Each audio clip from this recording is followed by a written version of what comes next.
Bienvenue dans Grand Déballage, Merci beaucoup. le vidéocast de Rakuten France, où on décrypte les tendances de consommation à travers des objets qu'on va déballer. Moi, c'est Marc-Andrea, expert e-commerce. Et pour ce premier épisode, on va du coup remonter aux origines de la fidélité. Qu'est-ce que ça veut dire être fidèle? Comment les marques s'emparent de ce sujet? Qu'est-ce que ça veut dire en 2026 d'être fidèle? Et donc, pour discuter tout ça, on a deux invités aujourd'hui. Merci d'avoir accepté l'invitation. Donc, je suis avec Nelson Marquez, créateur de contenu Bon Plan. Et avec nous, Patrice Duchemin, sociologue de la consommation. Merci d'être là. Et ben on va commencer par une première actualité. Alors, je ne sais pas si vous avez entendu parler de la fameuse dry roulette Burger King. Ah oui, c'est le gros truc du moment. Ouais. Patrice, tu peux peut-être nous expliquer sûr. le principe. Le drive roulette, comme son nom l'indique, ça ressemble à un oxymore. C'est que drive, c'est moderne, c'est la drive qu'il y a chez Burger King. Donc on fait des commandes sans sortir de sa voiture. Et roulette, c'est un mot du monde d'avant, c'est-à-dire que c'est l'imaginaire des jeux, et donc c'est les trucs qui tournent et qui vous désignent comme perdant ou gagnant. Et donc drive roulette, c'est tout simple. Ça consiste au moment de passer sa commande, d'activer via un écran une roulette qui vous permet de ne pas payer, donc de partir gratuitement avec votre commande. C'est génial parce que là, on a le concept de fidélisation et là, on est très actif, quoi. On doit passer, on doit faire tourner, on veut participer à ça. Ouais. Ça, c'est clair. Surtout si on peut repartir avec une commande gratuite. C'est pas mal. Quelles sont les chances de repartir avec une commande gratuite? Est-ce qu'ils en parlent de ça? Est-ce que il y a un vrai avantage? Non, mais je pense que si tu as gagné, tu y retournes, parce que tu te dis, c'est tellement agréable que je vais gagner une seconde fois. Si tu as perdu, tu y retournes quand même, parce que tu te dis peut-être que la prochaine fois, ça sera moi. Et donc, finalement, c'est un peu comme le jeu du loto, c'est le loto, quoi. C'est tous les jeux. La perspective de gagner est plus forte que l'opération elle-même. Ouais. C'est-à-dire que l'argent que tu investis dans le loto ou que le prix de ton menu, elle a perspective de gagner. Parce que gagner, c'est hyper satisfaisant pour toi, mais c'est aussi satisfaisant parce que tu vas pouvoir le raconter. D'abord, tu vas le raconter à tes amis. Si tu pars avec tes collègues de bureau, tu vas le raconter à tes collègues de bureau. Et le soir même, tu vas le mettre sur les réseaux. Ouais. Donc, tu as trois couches de bénéfices. On va te dire, j'ai fait un truc incroyable, j'ai gagné. Il y a un bouche à oreille qui... Il y a un buzz, voilà, et c'est hyper intéressant. Ouais. Alors que le loto, si tu as perdu, personne ne le sait. Enfin, je veux dire, tu vas pas dire sur les réseaux, j'ai perdu au loto, parce que c'est une très grande banalité. Par contre, si c'est Burger King, tu racontes aux autres qu'ils peuvent y aller et qu'ils peuvent tenter leur chance. Ouais. Donc, c'est un grand stimulateur surtout, ça fait sortir, c'est du click to action, c'est-à-dire que c'est un truc qui fait sortir les gens de chez eux. Ça, c'est le gros enjeu des enseignes. Cette actualité, elle nous parle beaucoup et elle nous amène un petit peu à se questionner sur qu'est-ce que la fidélisation en 2026, comment les marques s'emparent de ce concept, et puis on va un petit peu en discuter, échanger là-dessus. On va remonter aux origines de la fidélisation avec un premier objet. Allez, c'est parti. En direct. Alors, qu'est-ce qu'on a? Le voici. Ouf. C'est vintage. Hein. C'est très vintage. Donc ça, c'est fin du 19e, début du 20e. Ouais. Je vous laisse regarder. C'est des vignettes et carnets papier, donc un peu les prémices de la carte de fidélisation, le premier programme de fidélité. Est-ce que ça vous évoque quelque chose? Moi, ça me rappelle un peu certains programmes actuels. Ouais. Ça existe encore toujours. Aujourd'hui encore, on a ce genre de vignettes à coller. Ça peut encore exister. Oui, moi je trouve ça extrêmement intéressant parce que je peux le prendre en main parce qu'on a dit de toute façon. Prenez-le. Voilà. En fait, ce qui est super intéressant, c'est que ça, c'est, je dirais, le prototype ou l'antichambre du futur. C'est-à-dire que à la fois, il y a l'idée de la fidélité est portée par la collection. Donc, on voit bien que plus c'est rouge, plus ça se remplit, plus on est fidèle. Donc, on mesure sa fidélité, exactement comme aujourd'hui, on mesure la fidélité par les points qu'on accumule. Donc, il y a une vraie progression, fidélité égale mesure de la fidélité. Il n'y a pas de fidélité sans mesure. Donc, c'est ce que je retiens. Et ensuite, c'est un support corporate, puisque non seulement il y a la marque qui s'appelle les coopérateurs, mais aussi il y a la promesse de marque. Puisqu'il est écrit, je lis, je n'invente rien, les coopérateurs recherchent toujours l'intérêt de leur clientèle. Aujourd'hui, on dirait plus clientèle, mais toujours l'intérêt par la qualité de leurs produits et leur prix raisonnable. Et en fait, c'est, avec des mots d'une époque, les promesses d'aujourd'hui. Donc, on a une mesure de la fidélité et on a une promesse de marque. Il y a un grand attachement des consommateurs à la visualisation. À une époque, le président Macron, le gouvernement avait décidé de supprimer les tickets de caisse, par exemple. Oui. Et ça a été le tollé, parce qu'en fait, quand on supprime les tickets de caisse, les gens n'ont plus la preuve. Alors, ils ne peuvent pas vérifier qu'il n'y a pas eu une erreur à la caisse, inflation oblige, mais surtout parce que le ticket de caisse, ça prouve qu'on a acheté, et donc c'est tangible. C'est tangible. Et donc ça, c'est une manière de tangibiliser, néologisme, de tangibiliser son achat, donc sa fidélité. Complètement, j'ai l'impression que c'est beaucoup plus lisible qu'un peu aujourd'hui où on est un peu plus dispersé, mais là on a vraiment voilà, ce gros carnet dans les mains. On voit la progression, on sait où on en est. Comme avec les points aujourd'hui, c'est-à-dire qu'on dit à partir d'un certain niveau de points, on change de statut. Oui. Et bien ici, il n'y a pas encore le de statut. On n'y est pas encore, mais on y est presque. Et vous disiez que c'était 19e siècle, mais moi je pensais que c'est 1950, parce que moi qui suis né à la fin des années 60, début des années 70, on va dire ça comme ça, eh bien, quand j'étais enfant, ma grand-mère, il y avait déjà ça, et donc elle n'était pas au 19e siècle. Donc c'est resté très très longtemps, cette sorte de point de collector. C'était des timbres qu'on collait, en fait. Voilà, c'est pas si vieux que ça. C'est pas si vieux que ça. Et moi, ce qui m'intrigue, c'est cet effet aussi un peu ludique, où je pense qu'on devait le faire un peu en famille. Les enfants devaient aussi couper la vignette. Il y a vraiment un aspect un peu... un côté ludique aussi. Un côté ludique. Et un côté ludique. On fait ça ensemble. Enfin, ça devait être affiché. Bon, il n'y a peut-être pas de frigo. Ça pouvait être, mais à l'époque, c'est pas monétisé, mais ça pouvait être posé porté par un aimant. Mais je me souviens aussi, dans le chocolat Poulain, par exemple, ça c'est des exemples vraiment qui appartiennent à l'imaginaire collectif. On collectionnait les images. Et donc, il y avait le premier bénéfice, j'ai une belle image Poulain. Et après, je pouvais, comme les vignettes Panini, je pouvais les collectionner, faire des catalogues, faire des cahiers. Et après, quand le cahier était plein, j'avais un avantage. Donc, tout ça, ça raconte la même chose. C'est que c'est vraiment pour moi une idée clé, c'est que la fidélité, ça se mesure. Et ça, c'est une vraie question éthique. C'est que est-ce que la fidélité se mesure ou est-ce qu'elle est fondée sur la confiance? En tout cas, pour les marques, la confiance, elle n'est pas là, puisqu'il faut la rendre tangible. Par des points aujourd'hui, mais par des timbres autrefois. Mais c'est la même idée. Ouais, clairement. Donc, il y a vraiment une relation durable. Parce que je pense que ça prend du temps quand même d'arriver à remplir tout un carnet comme ceci. Il y en a 200. Il en faut 200. 200 fois. Par contre, il ne montre pas tout de suite les avantages. Ouais. Ça te parle, oui, évidemment. Et oui, c'est que collectionner pourquoi on collectionne Aujourd'hui, on parlerait plus vite des avantages. Tout de suite, on dirait, voilà le gain. C'est clairement la chose qui est mentionnée dès le début dans les programmes aujourd'hui. Donc, pour vraiment donner de l'intérêt au programme de fidélité. C'est ça.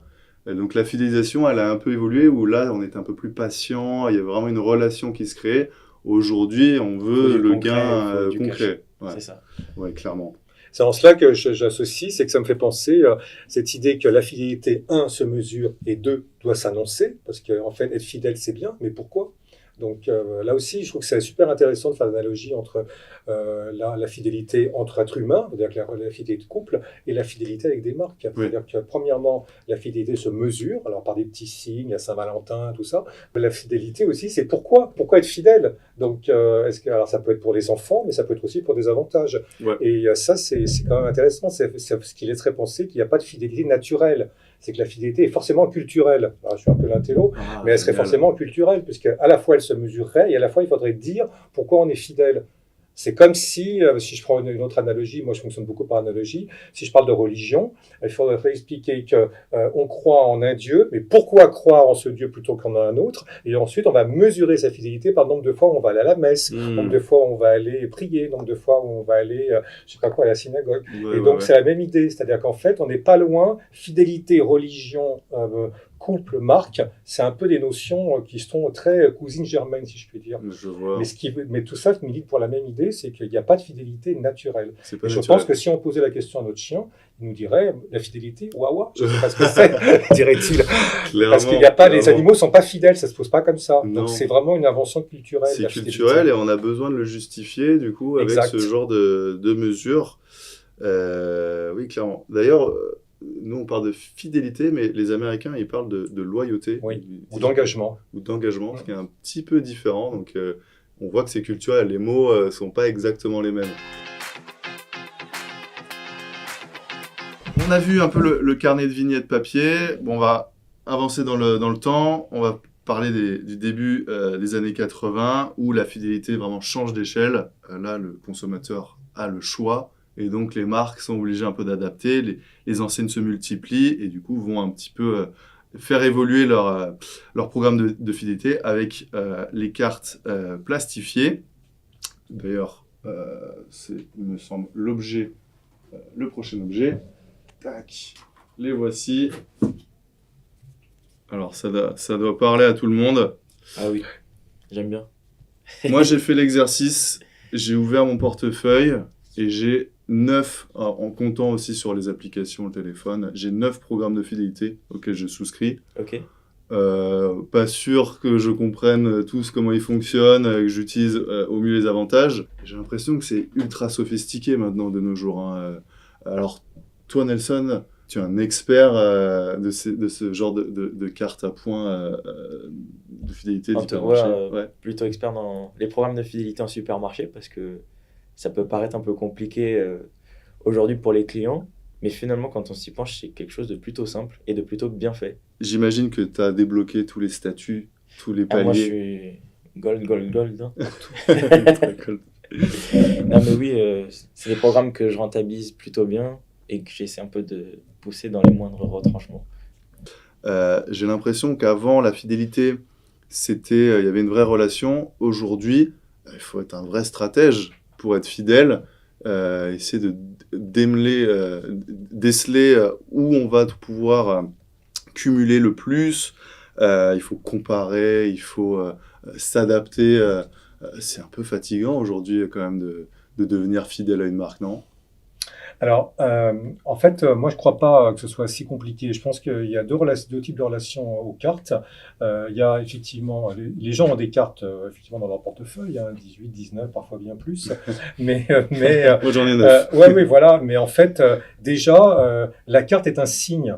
Et là, on voit bien, on a deux cartes. Il y en a une qui est, je dirais, niveau 1, on peut voir niveau 0, c'est-à-dire qu'il y a écrit ma carte Carrefour. On s'est dit, on peut faire mieux. Et là, avoir une promesse émotionnelle, parce que c'est waouh. Donc, et en fait, après, on pourrait faire l'évolution. C'est que là, on a une carte fonctionnelle, descriptive, et là, on a une carte émotionnelle avec un effet. Et donc, le fameux effet waouh que recherchent toutes les marques.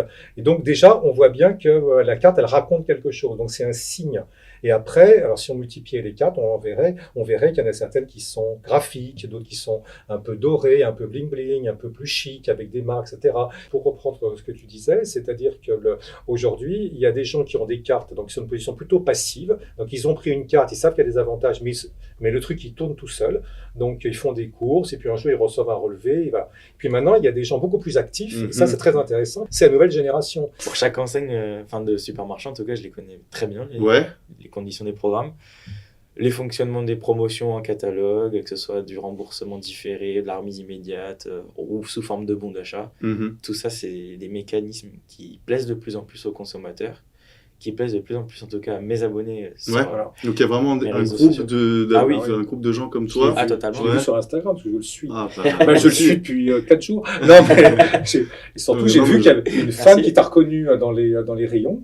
Oui, et ça c'est très intéressant parce que c'est une femme de plus de 50 ans, ce qui pour nous veut dire des choses en marketing.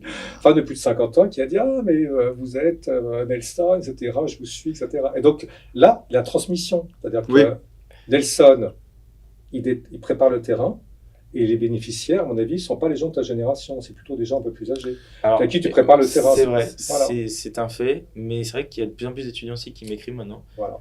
Parce que peut-être d'une certaine façon, je démocratise un peu la chose. Sûr, tout à fait. Et finalement, la jeune génération se dit, ça a l'air pas si compliqué que ça, je vais essayer. Même mes amis à l'école commencent à s'y intéresser. Je pense que n'importe qui pourrait être intéressé par ton contenu. Après, vu que tu diffuses beaucoup sur les réseaux sociaux, sur TikTok, ça va plutôt être une audience un peu plus jeune.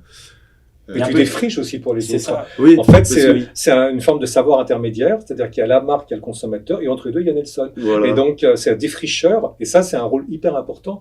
C'est-à-dire que la marque, en général, a fait son point de fidélité, elle dit, ça y est, c'est fait, j'ai payé l'agence, j'ai les honoraires de l'agence, et tout est fait.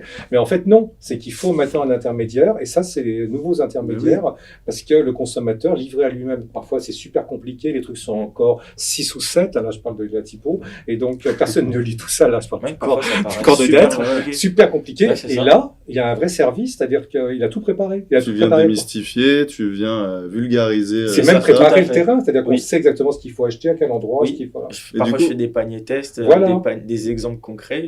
Parfois, je passe directement en caisse en vidéo avec. Comme ça, les gens voient de A à Z comment ça fonctionne. Il n'y a plus qu'à suivre, il n'y a plus qu'à imiter.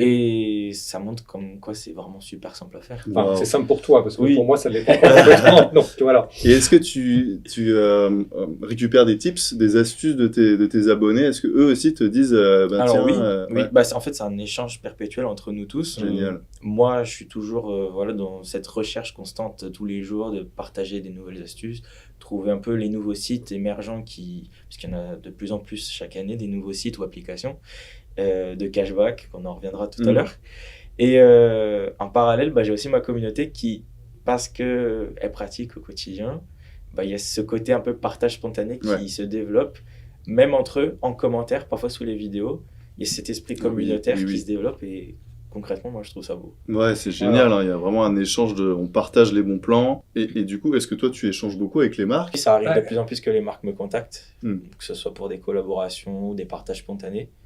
Donc, elles ont tout intérêt à t'avoir dans leur... Je pense. Moi, concrètement, j'ai mon enseigne favorite, donc Carrefour, où franchement, ma carte de fidélité, je la rentabilise. Tu as la carte Premium Gold. Tous ces retranchements. Il y a vraiment plein d'avantages. Il y a du test de produits gratuit. Donc, à partir de 30 € d'achat, on peut tester jusqu'à 4 produits gratuitement en caisse. Il suffit juste de donner son avis. En échange, on obtient un coupon qu'on donne en caisse. N'importe qui peut faire ça. Tout le monde peut faire. C'est pour tous les clients. Dans le format classique ou un format d'essai? C'est pour le produit? Oui. Ah, c'est n'importe quel format. Parfois, les formats classiques, maxi format. Il y a tout. Maxi format? Ah oui, il y a tout. C'est vraiment des produits normaux. C'est pour recueillir des avis? C'est ça. Parfois, c'est des lancements de produits, des innovations ou tout simplement des produits habituels, mais pour potentiellement faire améliorer le produit. Et ça fonctionne en hypermarché et on a le droit vraiment... Moi, c'est la semaine dernière, j'ai eu 29 € de produits gratuits immédiatement en caisse. Je fais mes 30 € d'achat, j'ai eu mes 30 € de produits en parallèle. Super. Ça t'a coûté 1 €. 30 € de produits. J'ai fait mes courses en parallèle et en parallèle, j'ai pris 30 € de courses gratuites. D'accord. Oui, voilà. Un petit moins. Tu as eu 30 € de courses gratuites parce que tu as acheté 30 €. C'est ça, exactement. Donc en fait, tu as eu en gratuit le même montant que ce que tu as acheté. C'est ça. Gratuit et acheté. Sauf que ces 30 € ces 30 € dépensés, je les ai optimisés encore avec les promotions. Voilà. C'est le double effet qui se coule. Voilà. Tant qu'à faire, on optimise le budget. Non, il y a aussi tout ce qui est remise cagnotage. Donc, c'est de l'argent qu'on avance en caisse. Donc, on va payer le prix fort du produit. Et Carrefour ou même Intermarché, enfin d'autres enseignes le font. On est remboursé sur la carte de fidélité. C'est de l'argent qu'on peut dépenser soit instantanément. Tu touches un pourcentage qui vient dans ta cagnotte. Jusqu'à 100% remboursé sur la cagnotte. 100% remboursé. Il y a Intermarché qui l'a fait il y a 2-3 semaines, 100% remboursé sur la cagnotte, sur des tablettes pour la vaisselle par exemple. Incroyable. On paye le produit, on est remboursé à 100%. C'est magique. Voilà. On est remboursé dans le temps, c'est-à-dire que ça t'oblige à revenir. Alors oui, bien sûr, c'est le principe de la fidélité. Cette cagnotte, tu vas la redépenser. Tu peux pas le faire tout de suite. Tu es obligé de revenir. Tu dois revenir. C'est sur tes prochaines courses. Oui, et que ce soit du Intermarché, c'est dépensable le lendemain. Oui, mais le lendemain. Voilà, c'est ça. Faut revenir le lendemain. Voilà. Là, concrètement, il y a un réel intérêt à pouvoir dépenser son argent sur le moment. C'est fou. C'est fou parce qu'il y a une vraie forme de jeu qui est en train de se passer. Ça devient vraiment ludique. Ça devient ludique. Parce qu'il y a une nouveauté en plus dans les programmes de fidélité qui se développent de plus en plus, c'est les challenges. Donc en fait, c'est des défis qu'on doit relever pour l'achat d'une certaine marque. Donc je prends l'exemple là, qui me vient à la tête, Carrefour Bio. Si j'achète 10 € de produits Carrefour Bio, dans l'application Carrefour, je vais me faire rembourser 2,50 € sur ma carte de fidélité. Donc il y a des paliers. Ça va être il y a des paliers. Ça va être le prochain sujet. Donc, on va parler un peu plus d'expérience maintenant. Je pense que la fidélité est lâchée. Sens. Hop. Voilà l'objet. Wow. Oh, Un petit masque. Donc ça illustre un peu la dimension expérience, spectacle, divertissement, qui est beaucoup exploité par les ludique. marques. De plus en plus, oui. Et aujourd'hui, en plus, on a nos smartphones. Donc toi, tu as la progression de ton cagnotage en temps réel. en temps réel. Et tu commençais à nous parler des paliers atteints, des challenges, des statuts. Comment on est arrivé à ce genre de gamification? Déjà, voilà, est-ce qu'on parle de gamification? C'est quoi la gamification? Bah, on voit bien que le système de fidélité, il a commencé mécaniquement, donc la collection, on colle, voilà, et on collectionne. Et puis après, on passe progressivement à quelque chose qui est plus expérientiel, en tout cas qui est plus proche de l'expérience. Et donc, le premier type d'expérience, à mon avis, on est déjà sur le plateau, donc après, il y aura autre chose. Et l'autre expérience, c'est la gamification, c'est-à-dire qu'on joue avec la consommation. Et moi, je viens d'une époque où la consommation, c'était pas une culture, c'était la consommation, ça s'opposait à la culture. Oui. Et si tu parlais de consommation à ta prof de français, elle te disait, ah ben la consommation, mais c'est un truc de plouc, quoi. C'est-à-dire que le vrai truc, c'est la littérature. Or, aujourd'hui, ce que je constate, c'est que la consommation, c'est devenu une culture. Parce qu'on a sur les réseaux sociaux des gens qui vont discuter pendant des heures sur les avantages comparés d'un sac, d'une paire de pompes ou bien d'un avantage de fidéliser. Donc, c'est bien un sujet de conversation. Or, qu'est-ce que c'est qu'une culture? La culture, c'est ce qui s'intègre dans une conversation. Donc, on parle de cinéma, on parle de théâtre, on parle d'actualité, culture, mais on va parler avec autant d'engagement et autant de ferveur de consommation. Donc, on voit bien que la consommation est devenue une culture. À partir du moment où elle est une culture, quelle est la culture la plus séduisante? C'est pas de lire en latin, c'est plutôt de s'amuser. Donc la gamification. Donc on reprend les codes des jeux vidéo un petit peu qui sont exactement les paliers typiques. Concrètement, c'est quelque chose qui se développe de plus en plus. Oui. Par exemple, si je prends Carrefour Bio, je vous achète 10 € de produits de cette marque. En échange, je cagnotte 2,50 € sur ma carte. Et l'intérêt pour le consommateur, c'est que ça va se cumuler avec les promotions. Donc si demain j'ai une offre à moins 50 en bon d'achat, bah hop, j'ai un petit 25% de réduction en moyenne avec le challenge, plus un petit 50% en bon d'achat, hop, j'additionne le tout, j'ai un rabais de plus de 70%. Incroyable. C'est la gamification. Ah ouais, là il y a un vrai... Non mais c'est ludique. C'est ludique et il y a un petit côté, quand tu le débloques, je pense que tu as une satisfaction. Et il y a une valorisation qu'on perçoit tout de suite quand Nelson parle, il y a une valorisation de soi, c'est-à-dire que tu es super content parce que premièrement, tout le monde ne va pas le faire. Parce qu'il faut du temps. Et deuxièmement, tout le monde ne va pas arriver à le faire parce qu'il faut quand même un tout petit peu comprendre le fonctionnement. Comprendre le fonctionnement. Donc, il faut un peu solliciter sa neurone. C'est pas exactement comme coller un timbre sur un papier. Donc, ça demande une forme d'expertise. Ouais. Et là, on voit bien gamification, expertise, jeu. Et tout est vers la gamification. Et en fait, on n'est pas très loin de Strava, par exemple. Si tu cours, c'est la même idée. Mais on voit ça partout, dans le sport, etc. C'est que tu fais d'abord, tu cours, puis après, tu fais une petite communauté, puis la communauté va créer ces paliers, et après tu vas être récompensé, parce qu'il y a la dimension récompense. Si on fait un effort, on veut être récompensé. Et en fait, je dirais même on récompense davantage l'effort presque que la fidélité. Et toi, tu as une vraie expérience, c'est ludique, vraiment tu dois prendre du plaisir à le faire. Et est-ce qu'aujourd'hui tu sens qu'il y a une vraie personnalisation aussi des offres? Oui. À travers les bons de réduction qu'on nous propose. Ouais.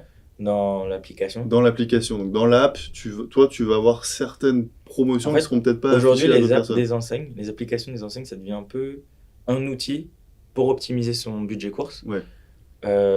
À l'instar des applications de cashback, de bons de réduction qu'on peut trouver sur Internet, ça devient un réel outil pour piloter son budget, pour économiser au quotidien, pour choisir ses offres en fonction de ses besoins.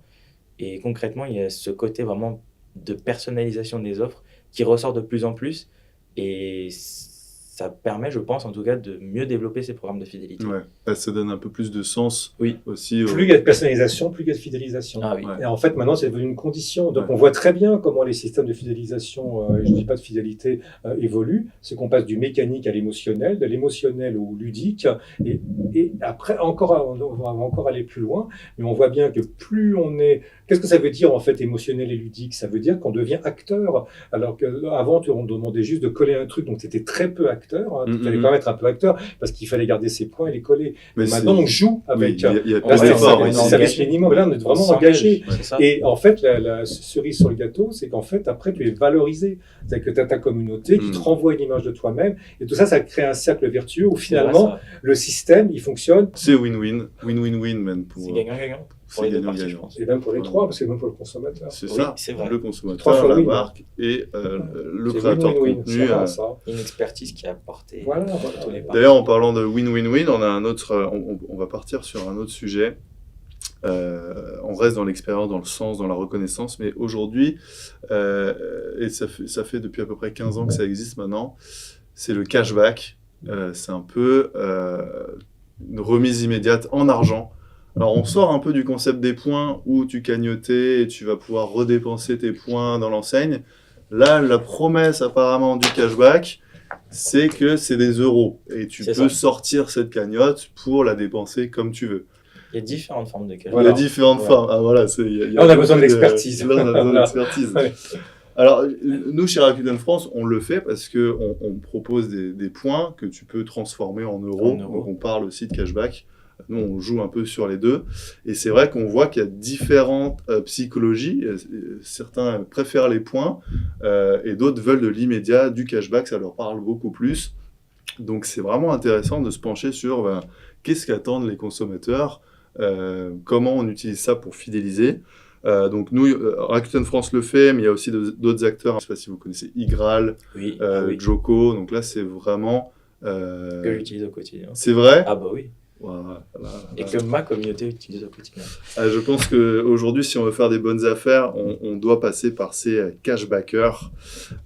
Et ça révèle beaucoup de choses sur comment on est fidèle aujourd'hui. On veut de l'immédiateté. Donc là, tu les utilises. Il y a plusieurs aussi, plateformes, comme Igral, Joko, qui proposent en fait du cashback sur des cartes cadeaux. Ah oui. Par exemple, j'achète 100 € de carte cadeau Carrefour. En contrepartie, je suis remboursé de 5%, donc 5 €. Et donc j'ai 100 € de carte cadeau, mais que j'ai réellement payé 95 €. Oui. Et là, c'est le début des économies avant même d'avoir mis le pied dans le magasin. Et là, tu vas refaire des économies après, avec je peux les avantages. refaire les promotions avec la carte de fidélité, les bons d'achat, les remises immédiates, les produits gratuits, les challenges, les promotions sur la carte. Il y a toute une panoplie. C'est un voyage. Non, mais c'est un vrai voyage. Non, mais c'est un voyage. C'est toute une expérience où tu es stimulé et tu gagnes à chaque étape. Non-stop. Ouais. Non-stop. Chez Rakuten France, donc, nous, notre club de fidélité, club de fidélisation, on a beaucoup d'avantages. Donc, on a aussi des cartes cadeaux où tu vas gagner des points. Tu peux dépenser tes points aussi pour acheter des cartes cadeaux. Tu peux sortir ta cagnotte en euros. Tu gagnes des points à peu près sur tous tes achats. Donc, on fait tout ça. Et on parlait tout à l'heure du win-win ou du win-win-win. Là, avec le cashback, on est vraiment dedans. Ah oui. Parce que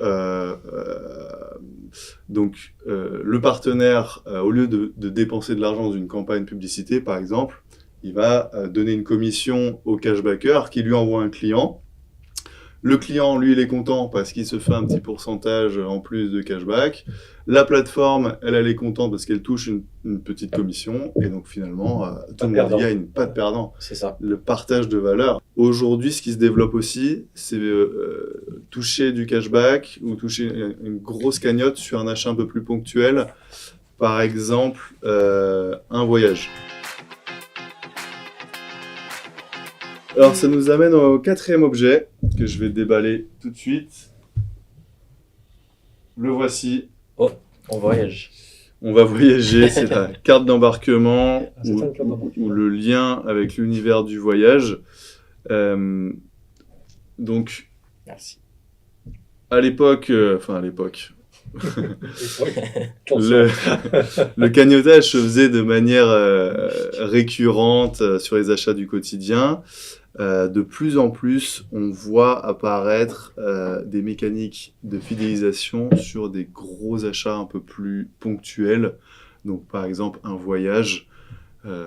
Aujourd'hui, voilà, on peut cashbacker sur ses vacances. On se dit, tiens, cet été, je vais partir aux Maldives. Eh ben, où est-ce que je vais trouver la meilleure offre avec les meilleurs avantages ? Et on en vient même à une espèce de... c'est les nouveaux budgets 2.0, c'est qu'on va réfléchir à comment on va pouvoir dépenser son argent, garder son argent. Il faut vraiment être très proactif, très expert. C'est un peu une forme d'épargne informelle. D'ailleurs, la carte qu'on avait ici, ça représentait un peu aussi la carte bancaire. Mais maintenant, il faut vraiment avoir dans sa tête que c'est un vrai budget qui est dédié. On va accumuler dans ce budget. Et c'est intéressant parce que l'argent qui est ainsi mis de côté, je ne sais pas comment il faut dire, cashbacké, en tout cas, on voit bien que c'est pour ça que c'est pas vraiment de l'épargne. Parce que l'épargne, tu la gardes. Je veux dire, c'est là où est l'écureuil, l'épargne. Ouais. Donc, tu as ta caisse d'épargne. Parfois, tu as des gens à qui on ouvre des enfants, on ouvre un compte sur caisse d'épargne quand ils ont 16 ans, 18 ans. C'est un peu une tradition, je dirais, bourgeoise. Et en fait, à 50 ans, ils se disent, finalement, il y a 18 000 € sur mon compte, parce que c'est le maximum sur le compte d'épargne. Mais en fait, mais l'épargne, c'est l'épargne. Alors que là, on est dans un truc un peu déjà hybride, c'est qu'il y a les dépenses, il y a l'épargne, et entre les deux, il y a une sorte de monde qu'on est en train de décrire, le monde du cagnotage. Au fil du temps, on est sorti de la fidélité, parce que le propos, c'est plus tellement d'être fidèle, c'est d'être plus malin. Ouais. Donc il y a une prime au malin, et donc derrière l'idée de malin, il y a l'idée de gagner de l'argent. Voilà. Carrément. J'ai une petite question pour toi, Nelson. Est-ce que toi, tu serais prêt à payer pour un programme de fidélité ? Ça dépend. Ça dépend. Si les avantages en valent le coup. Si les avantages que j'ai en contrepartie dans le mois rentabilisent beaucoup plus l'investissement de départ, pourquoi pas. Maintenant, si c'est pour, par exemple, payer 10 €, récupérer 15 €, non. Ouais. Il n'y a aucun intérêt. Il faut qu'il y ait un vrai pourcentage, un gros pourcentage de récompense à la clé, quoi. Ou des exclusivités, ou de la reconnaissance. De la reconnaissance. Si on t'invite à l'avant-première avec Timothée Chalamet, t'es le premier à prendre le truc. Pas faux. Oui, ouais. S'il y a une exclusivité ou vraiment il faut une réelle contrepartie en tout cas. Et c'est pas forcément de l'argent, ça peut être un avantage. Je sais pas, t'habites à côté d'Euro Disney, mais si visiter Euro Disney dans des conditions privilégiées, ça peut être super intéressant. Voilà. Donc les gens cherchent ça. Je suis convaincu que les gens cherchent toujours des avantages matériels dans le programme de fidélité. Je pense qu'aujourd'hui, les deux grands leviers motivants ou motivateurs, ça va être d'un côté la reconnaissance et de l'autre côté la participation, ce qui n'est pas la même chose, la participation à des événements exclusifs. Donc, reconnaissance, exclusivité, déjà, c'est pas la même chose. Et ça vient après l'idée de faire des bonnes affaires. Je dirais que faire des bonnes affaires avec de fidélité, c'est déjà oublié. Enfin, c'est mainstream. Par contre, la grande nouveauté, c'est la course à l'exclusivité, visiter des trucs, découvrir, rencontrer du people, rencontrer aussi des vedettes d'Instagram ou des réseaux sociaux. Ça, c'est aussi un point important. Pouvoir échanger, avoir le sentiment que le monde nous appartient. Et ça, c'est plutôt de l'immatériel. Oui, clairement. Être le premier aussi. Précurseur. Le précurseur qui partage hyper moteur. Il y a même cette notion de club, parce que le programme de fidélité, ça fait un an qu'il s'appelle le club Carrefour. Le club. On fait partie d'un club. Avant, c'était la carte Carrefour, et maintenant il écrit le club Carrefour sur la carte. Bientôt, il y aura l'espace VIP. Ouais, il existe déjà même. Il y a déjà un... Silver, peut-être. Des offres VIP et des choses comme ça. Donc il y a vraiment cette notion d'appartenance qui se développe de plus en plus, et je pense que ça rapproche de plus en plus les clients vis-à-vis de la marque, en tout cas. Tout à l'heure, j'ai parlé de Timothée Chalamet. Tu payais 50 € à la place si tu étais lambda, donc 50 € pour aller voir Timothée Chalamet et son film. Là, tu voyais, et donc les gens ont beaucoup râlé en disant 50 €, etc. Mais tu t'appelles Carrefour, tu t'appelles machin, tu te dis, il y a une place pour vous qui vous attend. Oui. Et donc, c'est aussi valable pour les matchs de foot, c'est valable pour Taylor Swift, c'est valable pour un concert, c'est valable pour tout ça. Et je pense à Taylor Swift, je crois que c'est elle, l'enseigne Target aux États-Unis, qui avait, quand elle a sorti son disque, il est sorti en premier chez Target, pour les clients de Target. C'est fort quand même. Ça, c'est fort. Et surtout, c'est fort pour Taylor Swift, parce qu'elle a négocié son truc à mort. Et donc, du coup, elle a créé une envie. Les clients de Target étaient super fiers parce qu'ils avaient accès à Taylor Swift avant les autres. Et comme la communauté des Swifties, c'est une communauté bien plus importante que celle de Nelson, tout le monde était gagnant. Oui. Et donc c'est ça qui est le plus... Et c'est vraiment amplifié par les réseaux, parce que cette exclusivité, si tu ne peux pas la partager, machine à fantasme. Si tu peux pas le dire aux autres que tu as cette exclusivité... C'est là où les réseaux deviennent un peu le nouvel outil de communication. Voilà. Pour les magasins. Clairement. À 200%. Et par les magasins et tous ces gens qui vont du coup en parler, parce qu'ils vont se dire moi j'ai cet avantage, moi j'ai trouvé cette chose. Voilà, mais ça attise l'envie. C'est ça. Attise l'envie. Et donc dans les les nouvelles méthodes de fidélisation, les nouveaux produits, etc., tu mentionnais l'essence. L'essence. C'est-à-dire Maintenant il y a du cashback sur l'essence. Oui. Donc tu vas à la pompe. Et Tu fais le plein, en fait, de courses et on te paye ton essence. Ah, Même pas, c'est Ah. et c'est encore une autre Ah, forme. encore une autre C'est forme. je fais mon plein et je suis remboursé sur Ah ma oui. cagnotte. Et d'une partie. ah Exact. d'accord. Ça, c'était quand il y a eu quand l'essence a beaucoup augmenté. Il y a des enseignes qui ont créé ça. Ça fait depuis janvier dernier. Voilà. Donc ça fait 1 an. Et voilà. Et donc, il y a la même chose pour la rentrée scolaire aussi. On n'a pas trop parlé, mais c'est vrai que le pouvoir d'achat va C'est beaucoup devenu, impacter Pour ça. la rentrée scolaire, il y avait une enseigne, je crois que c'était Casino, Feu Casino. Et bien, quand tu faisais alors c'était que sur le rayon des achats scolaires, tu faisais tes courses sur le scolaire. Et si tu avais bien fait tes courses, comme avait dit Monsieur Casino, eh bien, à ce moment-là, on t'offrait de l'essence. Oh là là. Ah Donc, mais uniquement parce que, alors, Oui, tu vois, oui. le truc était hyper fléché. Ah, bah, C'est qu'il fallait d'abord aller au rayon Il faisait scolaire. de bonnes offres aussi. Il remboursait la différence pour faire le litre à 1 euro à l'époque. Je m'en souviens, Voilà. un bon d'achat. Mais en même temps, l'essence, comme par hasard, c'est là que les Français, je veux dire, les Gilets jaunes, ça a commencé avec une histoire d'essence. Oui, Ça, oui. on va dire que ça a mis le feu. C'est-à-dire que ça a commencé parce que l'essence venait trop chère, etc. Et les Gilets jaunes, c'est né d'une question d'essence. Tout à fait. L'essence, en 2026, c'est le pain sous Louis XIV. Wow. C'est-à-dire que les gens ont faim, donnez-leur de la brioche et du pain, maintenant donnez-leur de l'essence et des points. Mais du coup, ce qui est passionnant aussi, c'est que l'essence, c'est quand même corrélé aux hypermarchés, parce que forcément, tu prends ta voiture ou le bus ou quoi. Ça, Mais tu fais le plein de quoi, ça va, mais le plein d'essence. tu vas pouvoir cagnotter sur des produits un peu annexes qui viennent un petit peu nourrir tout l'écosystème. Donc, tu as les voyages Carrefour, tu as l'essence. Tu vas pouvoir un petit peu maximiser, mais à plusieurs endroits de la consommation. Et ça, c'est vraiment nouveau. Donc pour cette rubrique, on va passer au vrai ou faux. Ça va être très simple. J'ai une question pour Nelson, une question pour Patrice. Vous répondez vrai ou faux et vous allez à l'essentiel. On va sortir pour ça les buzzers. Oh, Waouh, trop bien. c'est les besoins de compète.